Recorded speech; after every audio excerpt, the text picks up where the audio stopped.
Hi and welcome to my first weekly update of the new year. Today I'm at the BRI COVID19 Vaccination Hub site, where patients, the public and now our colleagues have been receiving their vaccinations. More about that later. We're also incredibly proud that we've been part of the international work to trial effective vaccines right here in Bradford, and we'll be bringing you an update on that too. But first, we have started this year in a place I hoped we wouldn't. As England's Chief Medical Officer, Professor Chris Whitty said, we're entering the worst weeks of the pandemic.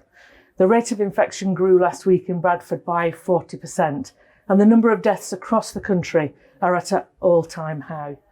Added to that, it's estimated that between 50 and 70% of new cases in this district are the new highly transmittable variant strain of the virus. We must contain this as much as we can to protect ourselves and our loved ones.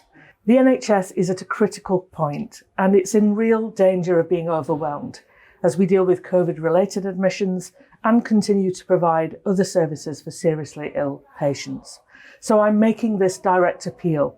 The only way that we can stop this while we wait for everyone to be vaccinated is by staying at home and following lockdown rules. That way you will protect the NHS and you will save lives. Now, as many of you will know, Bradford has been playing a key role in the vaccine trials. Thank you to all of you who came forward to volunteer in the Novavax trial.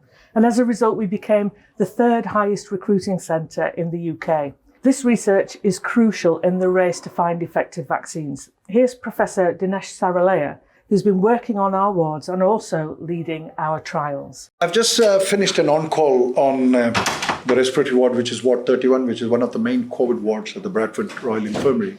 We've still got a large number of patients with COVID-19, some of them requiring support with their breathing. So I would urge everyone to listen to the advice from the government. We have been taking part in the largest phase 3 COVID-19 vaccine trial in the UK called the Novavax trial. We're very hopeful to carry out an interim analysis in early February this year and hopefully be in the same position as the licensed vaccines applying for regulatory approval.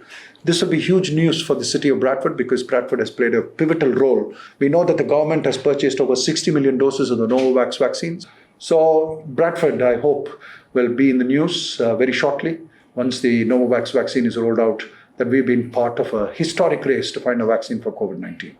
That is really fantastic work, Dinesh. Thanks to you and to the whole team across the city for pulling this together and making it happen.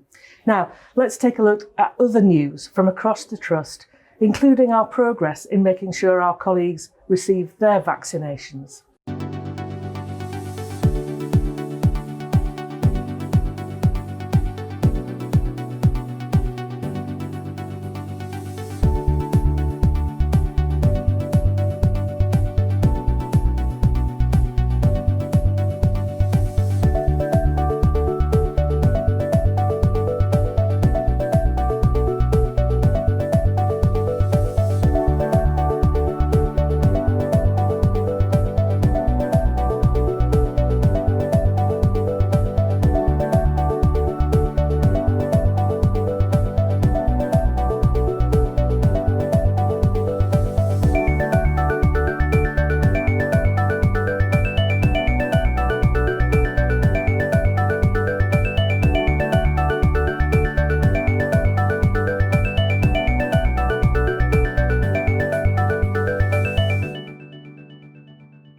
Congratulations, Annette. What a fantastic achievement. And for anyone who wants to buy the book, it's currently available online. And finally, during such uncertain times, I want to reassure you that the NHS is still here for you. Some of our services may have changed shape and the way in which we deliver them, but you can still access help.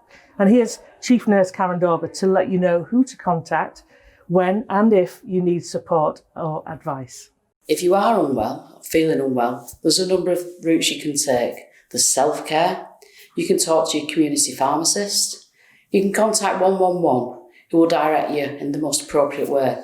But also remember, if you do feel yourself or a loved one is facing a life-threatening condition, a stroke or a heart attack, you must ring 999 and call for an ambulance. And they will bring you to hospital and will check you out in the safest way possible.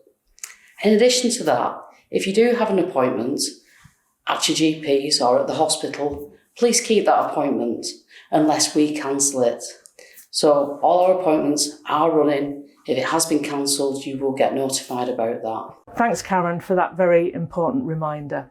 Well, that's almost it for this week. Remember, things are changing daily, so keep up to speed with the latest developments. Do follow us on our social media channels, Twitter, Facebook and LinkedIn. Please follow the lockdown regulations and stay at home. I look forward to catching up with you next week. But just before I go, I want to say a fond farewell and a huge thank you to Sister Barbara Brown, who's retired from the Trust after joining us in 1962. Barbara spent most of her career at St Luke's Hospital and will be very much missed. Happy retirement, Barbara. You really, really deserve it. And finally, a happy new year to everyone across Bradford Teaching Hospitals, our partners in other health and care services, and to the people of Bradford District and Craven. Stay safe, and I will see you next week.